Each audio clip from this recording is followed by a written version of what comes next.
A military police officer serving her country overseas never made it back home to Kentucky alive. Months later, her family is still fighting to find out how she died. A frantic video call, an alleged assault, and few concrete answers from the Army. WDRB investigates what happened to Denisha Montgomery.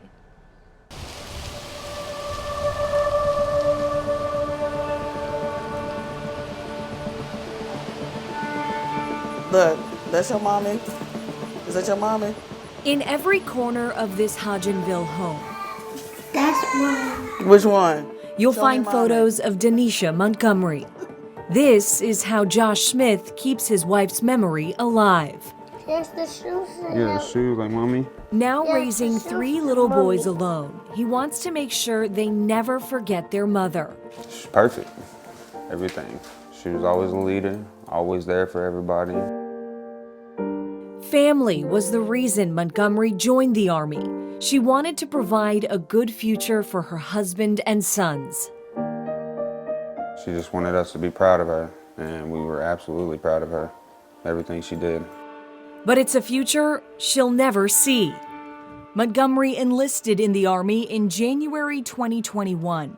A year later, she deployed to Germany with the 139th Military Police Company for a 9-month rotation and was scheduled to return home to the U.S. at the end of September. I just want to come home. Look what they did to me. Denisha Montgomery's family got this chilling video call on July 19th. I know. What is that from? I don't know. That looks like a knife or something. She was just frantic, scared, and she didn't know what to do. Or cigarette. What the?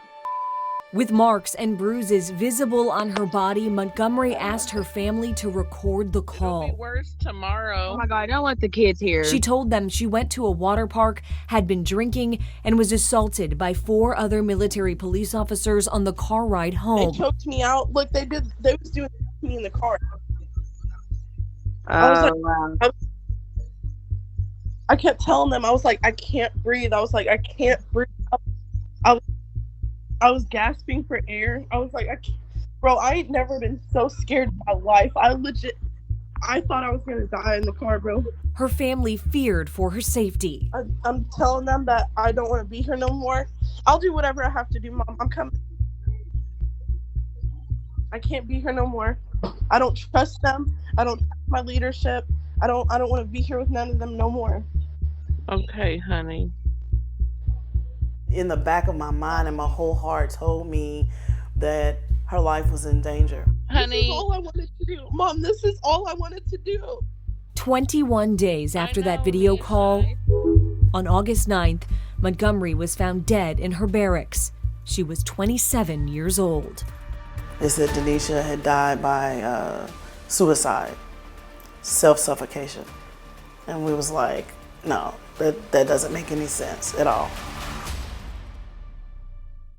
How are you guys so sure that Denisha would not have ended her life? If you knew Denisha, there would be no question in your mind how strong of an individual she was, mentally, physically. We knew that she was happy. The Army's Office of Public Affairs told WDRB the Criminal Investigation Division, or CID, is still investigating Montgomery's death, and an autopsy report is being completed by the Armed Forces Medical Examiner. In an email, an Army spokesperson said, "The Army has not yet made a determination as to the cause or manner of death. At the time of Specialist Montgomery's death, German law enforcement authorities exercised primary jurisdiction. When the German authorities closed their investigation and transferred the matter to the U.S. Army CID, they stated that they had ruled Specialist Montgomery's death to be a suicide." The email went on to say while there were no indications of foul play or criminal activity in the death of Specialist Montgomery, the matter is still under investigation. It happened about 2 hours ago. When asked about the video call, the Army confirmed the recording is among the evidence under investigation. Josh, screen record this. Look at this.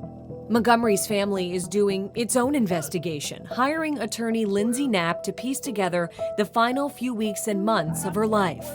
The military statements to the family are not adding up, because the first piece is they tell the family it was a suicide. Now they're maybe trying to walk that back and saying that they're investigating, but then in the same breath putting out press releases where they're stating that there was no foul play. So none of that makes any sense to anyone. The military also granted a no-contact order, barring the people in the car with Montgomery on the night she was hurt from having any communication with her family. But Knapp says the orders included information that could put the family in danger. They release the personal data of the people we are trying to protect to the people that we believe had a role in her death. This is outrageous. She's now calling for an independent investigation into Montgomery's death. If this doesn't convince the FBI to take over this case immediately, I do not know what will. It hurts. For Montgomery's aunt, the push for transparency is personal. I take this seriously because I've sacrificed my life, and I actually went to war and fought and got injured in combat. Tamika Light tells us she served 13 years in the Army and was awarded a Purple Heart for her time deployed in Afghanistan. For my niece to be in a peacetime situation, no conflict at all, and to lose her life, yeah, you failed my niece, is what I feel. You failed her. That feeling leading her to a new battle she never expected to fight. I am angry. Denisha meant everything to us, this whole entire family. And I want to make sure that my niece's death is not in vain. You want the truth? I want the whole truth, nothing but the truth. No matter how ugly the truth may be, we want the truth.